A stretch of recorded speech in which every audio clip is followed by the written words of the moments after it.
دنیا میں 4 بادشاہ ایسے گزرے ہیں جنہوں نے پوری دنیا پر حکومت کی ہے۔ ان میں سے 2 مسلمان تھے، 2 کافر تھے۔ مسلمان 2 بادشاہوں میں پہلے حضرت سلیمان علیہ السلام ہیں، جن کو اللہ تبارک و تعالی نے نبوت کے ساتھ ساتھ پوری دنیا پر حکومت بھی عطا کی تھی۔ انسان کیا، جن و انس، ہوا، پرندے، جانور سب ان کے تابع تھے۔ جانوروں کے متعلق بھی قرآن کریم میں واقعات ہیں کہ اللہ تبارک و تعالی نے ان کی زبان بھی حضرت سلیمان علیہ السلام کو سمجھا دی۔ وہ ایک چیونٹی کا واقعہ ہے قرآن کریم میں کہ چیونٹی نے بات کی، سلیمان علیہ السلام سمجھ گئے کہ چیونٹی کیا کہہ رہی ہے۔ اسی طرح ہوا بھی ان کے تابع تھی، ہوا کو حکم دیتے وہ ایک ملک سے دوسرے ملک ان کو لے جاتی تھی۔ اسی طرح جنات بھی ان کے تابع تھے، جنات کو حکم دیتے تعمیر کرنے کے لیے۔ مسجد تعمیر کروائی، اس میں جنات سے کام لیا، جنات نے کام کیا تعمیر میں۔ تو اللہ تبارک و تعالی نے بہت بڑا ملکہ اور بہت بڑی صفات سے ان کو نوازا تھا، پوری زمین پر ان کو حکومت عطا کی تھی۔ دوسرے مسلم بادشاہ جنہوں نے پوری زمین پر بادشاہت کی وہ حضرت ذوالقرنین ہیں۔ ذوالقرنین وہ ہیں جن کا قرآن کریم میں بھی ذکر ہے۔ قال علم بارے میں یسألونک عن ذی القرنین۔ ذوالقرنین بھی ایسے بادشاہ ہیں جن کو اللہ تبارک و تعالی نے بہت ساری صفات سے عطا کی۔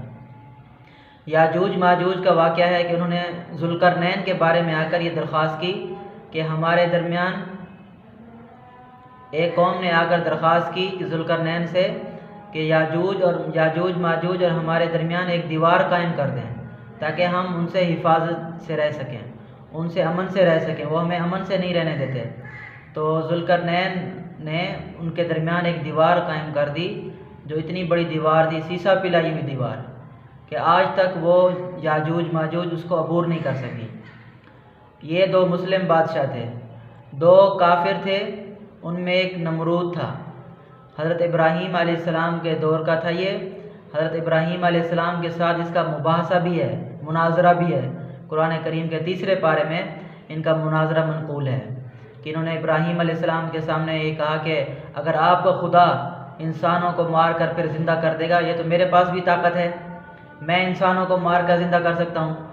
انہوں نے ایک آدمی کو بلایا، ایک آدمی کو قتل کر دیا، کہا کہ دیکھیں میں نے ایک آدمی کو مار دیا۔ دوسرے آدمی کو بلایا، اس کو آزاد کر دیا، کہا دیکھیں میں نے ایک آدمی کو مار دیا، ایک آدمی کو زندگی دے دی، آزاد کر دیا، یہ تو میری قدرت میں ہے، تمہارے رب کی اس میں کیا قدرت ہے؟ تو ابراہیم علیہ السلام نے فرمایا میرا رب تو مشرق سے سورج طلوع کرتا ہے، تم اس کو مغرب سے نکال کے دکھاؤ۔ تو فبہتا، وہ حیران پریشان ہو گیا کہ کیا کروں۔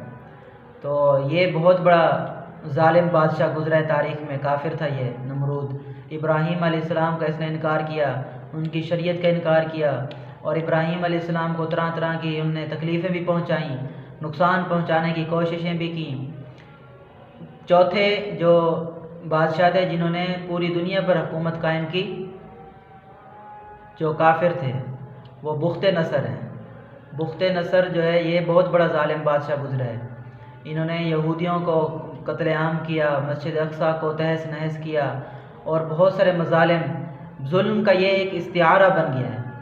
بخت نصر ظلم کا ایک استعارہ بن گیا تھا کہ لوگ ان کا نام سن کر بھی کانپتے تھے۔ اللہ تبارک و تعالی نے باوجود کافر ہونے کے اس کو بھی پوری دنیا کی حکومت عطا کر دی، پوری دنیا پر حکومت کرتے تھے۔ تو یہ 2 کافر بادشاہ ہیں، بخت نصر اور نمرود، اور ان کی ظلم کی داستانیں تاریخ میں بہت پھیلی ہوئی ہیں۔ اور 2 مسلم تھے، ایک نبی تھے حضرت سلیمان علیہ السلام اور دوسرے ذوالقرنین تھے۔